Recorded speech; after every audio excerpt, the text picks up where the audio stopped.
once again. Good afternoon, the world. Good afternoon, Jeff viewers. Today we are researching Mr. David Rodriguez, the digital marketing strategist. Today we are in GBIS. GBIS is startup specially in exposition and selling of clothes, bag, cosmetic products, and anything else. In the first power emission, we reserve the digital marketing strategist, Mr. David Rodriguez. Welcome, Mr. David Rodriguez. Welcome, my dear. How do we do? Fine, this is bad. Okay, I have four questions to you. The first question, did you create the prototype of GBIS e-commerce? Indeed, I can also created it. I created the website because the idea was created by Makanda Dina, promoter of the business. Okay. The second question, the promoter of the business. Okay, let's go to the second question. Can you tell us when GBIS e-commerce will be online? For the moment, I can say in 1 or 2 months, because for the moment we are looking for funders who can invest in our business and believe in us. So you call the funders, the potential funders to come to help you to create the website? Not to create, the website has been created already. You just need funders to host the website online. Online, Yeah. okay. And make it available to everyone. You create the website and put on it No, online. the website has been created. Created. Yeah. Yes, you create. Yeah. You need the funders to put online. To put online. Is the Yeah, you need, because we need funds, we need money to put the website online. okay. The third question, what would be the difference between GBIS e-commerce and other e-commerce like Amazon and Jumia, for example? Okay. I cannot say that we differentiate ourselves from them, but we are in the mood of establishing a relationship, a friendly relationship between our customers and us, which a relationship that can be touched physically. This is what, instead of just selling online, we are meeting our exposition sales to make customers be in contact directly with us, to interact with us, to help us know what they are feeling towards our products. So now, this enables us to satisfy, to more satisfy them, and to adapt our offer to the market. Okay. In general, you had the value, like difference. You can say the difference about the value, because we had the value. We want to create the communication, the relationship between you and the customer. Yeah. Okay. And the next question, I don't know. The next question, what are the difficulties of e-commerce in Cameroon in general? Okay. The difficulties, first of all, we have to know that one of the first difficulties is that Africa is not fully adapted to the internet. It means that what? Around more than 70%, not 70%, more than 60% of the population is not on the internet. Because from the last statistic, we have around 6 million Cameroonians, 20 million Cameroonians that are online. And among those 6 million Cameroonians, 4 million of them are on social networks. Which means that the first difficulty is to educate the elites, the elites on the internet, to let them understand and to enable them to use the technology, internet technology, to do all the tasks that is like buying on the internet, communication on the internet, looking for jobs on the internet, all those other things. The chance that we have is that Jumia has done a great majority of the job. So all you just need now is to let the ones that have been educated know that we exist, that we can sell good products to them. Not only products that are made locally, but products that also come from abroad. Okay. The next question, I cannot enter without answering this question. What are the advice I will give to the young Cameroonian who want to do the same thing? I want to enter in this world, digital. What advice can you give to the young Cameroonian? Okay.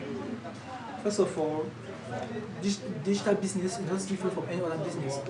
It obeys the same rules, which means you have to study the market, segment your market and position yourself towards your target. So that has the same thing that has to be done. You have to put in place or develop your buyer persona. In internet business, they call it buyer persona. It means that what? Giving a shape, a structure, the type of customer that you want to touch online. You have to do it first of all. And after doing it online, first of all, try to get those customers offline first of all, before try to get them online. Because when you get them offline, it makes they become some kind of brand ambassadors that make your advertisement, which push more people to look for you, to look for your brand online. Which means that if I have, for example, 500 customers, 500 customers already acquired to our business, they can be brand ambassadors and help us gain 10 times the amount of customers online. Okay, thank you, Mr. Davis. Because it's important to remember that you are digital marketing strategies. So there are some people who are looking at us and need to have a contact of digital marketing strategy. Can you give your contact for our young Cameroonian and for the young Africa, for the world? Let's say that. Okay. For all your digital business needs, that is like building a website, managing your social network accounts, doing advertisement online, content editing, that means video editing, photo editing, 2D or 3D, using some apps like Photoshop and others. You can contact me on the number of Orange 698 59 73 40. I repeat myself, 698 59 73 40. And also on my email, ndebimatic@gmail.com. ndebimatic@gmail.com. Ok. Vous pouvez me contacter pour tous vos business digital en ligne, qui peut être sur la construction des sites web, la gestion de digital community manager, c'est-à-dire la gestion des comptes sur les réseaux sociaux, publicité en ligne, le référencement naturel web payant, la rentabilité aussi à travers Google AdWords. Vous me connaissez au numéro du 6 98 59 73 40. Je répète, 6 98 59 73 40. Et à travers ma boîte mail, ndebimatic@gmail.com. Et au fait, ndebimatic@gmail.com. If you are live out of Cameroon, it's important to add 237 if you live out of Cameroon. So thank you, Mr. Davis, for the guest. You are the digital marketing strategies of GBase. Thank you for accepting the games. Thank you. We are happy to receive you on our TV. Let's watch the second part of emission in French with my co-worker Diego Nelson, the poet. So don't forget to subscribe on TV. So see you Saturday.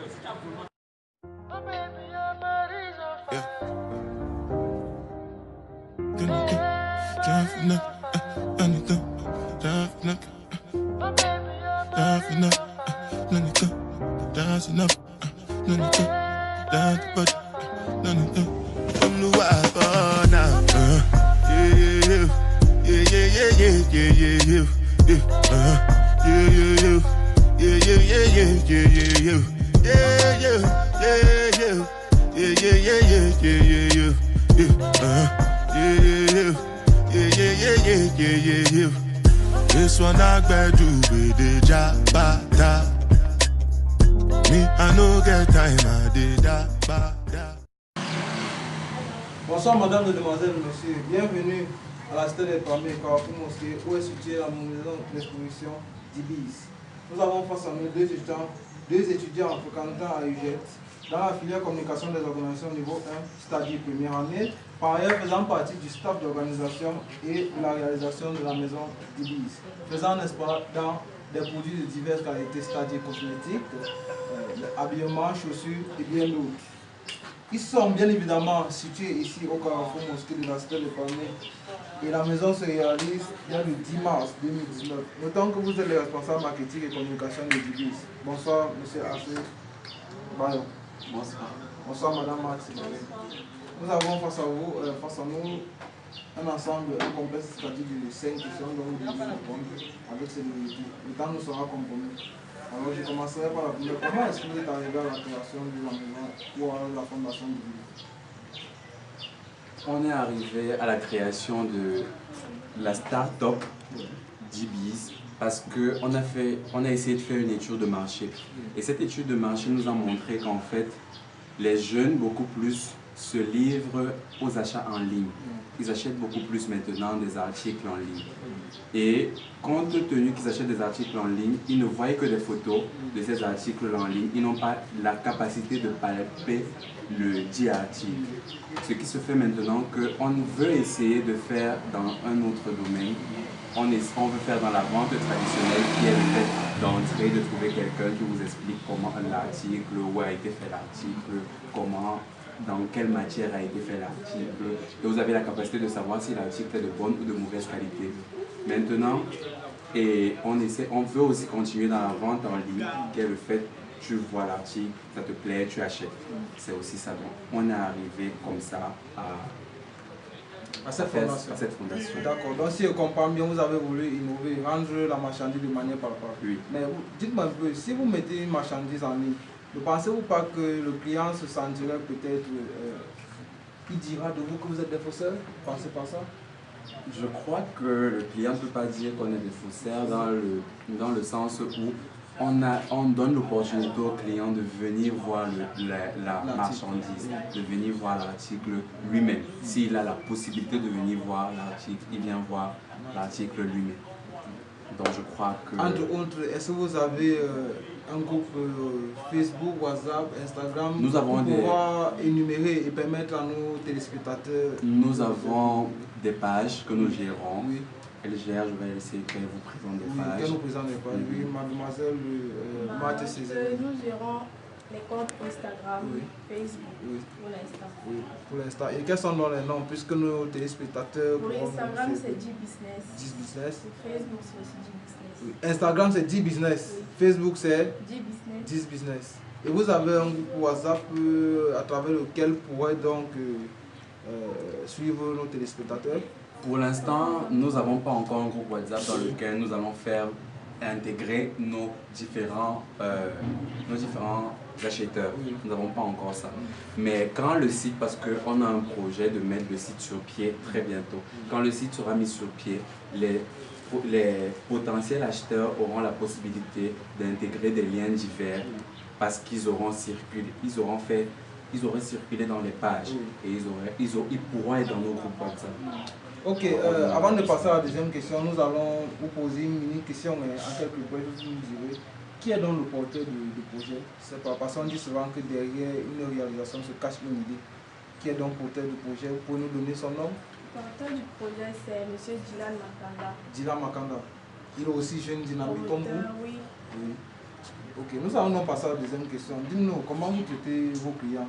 Sont-ils satisfaits lorsqu'ils arrivent ici? La plupart de nos clients sont toujours satisfaits parce que nous les accueillons toujours avec la bonne humeur. Avec la bonne humeur. Et le client, c'est pas, lorsqu'il a envie de partir, vous êtes sûr qu'il sourit toujours, il peut faire, on dit souvent, le désintérêt, le masque d'un intérêt caché. Nos clients sont toujours satisfaits. Ça, nous sommes sûrs de cela parce que nous savons, et nos clients eux-mêmes le disent, nous vendons des articles de très bonne qualité et à des prix très coûteux qu'on ne trouve pratiquement pas sur le marché. Moins coûteux. Nous donnons la chance et l'opportunité à toute population et à toute personne d'avoir comment dire, à un pauvre, à un riche, de pouvoir s'offrir un article chez DBIS. C'est-à-dire vous avez stabilisé le prix de vos marchandises à un client moyen, quoi. Un client lambda a la possibilité d'entrer lors de nos expositions ou bien de taper dans le site et de pouvoir trouver un article de son choix à un prix vraiment exceptionnel. À un prix exceptionnel. Dis-moi, lorsque vous dites mon couteau, est-ce que lorsque vous achetez un client à 10 000, vous le vendez à 7 500 ou à 5 000 Comme on l'explique aussi, c'est relatif quand nous disons que nous faisons moins cher. C'est notre slogan, nous essayons de le faire. C'est dit business, dit moins cher. Maintenant, quand on dit on vend des articles de bonne qualité à des prix moins chers, parce que nous savons que certains sites, on ne va pas citer les noms, vendent des articles de mauvaise qualité, même je vais dire, à des prix super hauts. Alors que nous essayons de donner des articles de bonne qualité à des prix bas. Et parce que nous savons aussi, parce que nous essayons de faire des recherches et nous essayons de trouver tout ça à des prix vraiment pareils. Nous allons prendre le tertiaire, c'est-à-dire la troisième question. Avez-vous généralement peur de vos clients? Bref, sur leur comportement, comment est-ce que vous vous comportez face à eux? Le client peut arriver, il est fâché, il insulte la marchandise, il vous dit, ben, vous êtes sale, c'est pas un truc de ce genre. Il intrigue. Vous, ça ne vous excite pas? Dans tous les cas, il faut toujours apprendre le client de la plus bonne des manières. Apprenez bien, c'est-à-dire accueillir toujours avec une bonne humeur. Il faut qu'il soit content, oui, lors de ses achats. Lors de ses achats, oui, monsieur Mario. Le sentiment du client lorsqu'il entre lors de nos expositions, nous ne sommes pas frustrés par cela. Nous accueillons le client tel qu'il vient. S'il est fâché, on continue avec notre sourire. Nous avons ce dynamisme-là. Donc on continue avec le sourire, on accueille le client avec le sourire, on fait tout avec le sourire, qu'il soit de bonne humeur ou de mauvaise humeur, qu'il critique la marchandise ou pas, nous sommes toujours là avec le sourire et nous essayons de rendre le client roi. Cela me suscite une sous-question. Dites-moi, lorsque maman vous énerve peut-être à la maison, vous êtes de mauvaise humeur, vous n'êtes pas de bonne foi, le client arrive et il demande aussi, raconte un tas de trucs de sa manière, ça ne vous fait rien? Les sentiments n'ont pas de place dans le milieu professionnel. Donc le sentiment n'a pas de place dans le rôle professionnel ou bien dans le milieu professionnel. Dans le milieu professionnel. Nous sommes jeunes bien sûr, mais on vise quelque chose. On met toujours le professionnalisme en avant. Ce qui fait que les problèmes familiaux, on ne les gère pas ici. Quand on entre ici, on est dans le milieu du travail. Donc on reste dans le travail. On ne gère pas ce que maman gère à la maison. Ok. Nous allons passer à la quatrième question. Vous, en tant que jeune, quel est le conseil que vous pouvez donner? Vous voyez, vous avez moins de 18 ans, moins de 15 ans, même si par exemple, des gens de bonne foi, vous pouvez même dire des petits anges. Mais à votre âge, vous avez pu mettre cette fondation sur pied. À mon niveau, je crois que la passion et la volonté pour nous améliorer. Oui, de votre côté, monsieur. Comme elle disait, je vais rejoindre son idée, il faut toujours être passionné. Si un jeune a un rêve, il faut qu'il mette toute sa passion dans ce rêve et il finira par être réalisé. Donc, on conseille aux jeunes comme nous de viser toujours loin pour avoir ce qu'ils veulent obtenir. De viser toujours loin, j'aimerais demander, est-ce que si un jeune qui n'a pas encore le bac ou qui est en train de fréquenter devrait abandonner les études pour pouvoir poursuivre, n'est-ce pas, son rêve? Nous-mêmes, nous n'avons pas encore de diplôme supérieur au bac. Oui. Nous sommes de jeunes bacheliers, on va dire, parce que notre bac à peine va avoir 1 an. Oui. Mais nous essayons de viser loin dans la mesure où, si on nous avait dit l'année dernière qu'on devait avoir ce qu'on a maintenant, on n'aurait pas cru.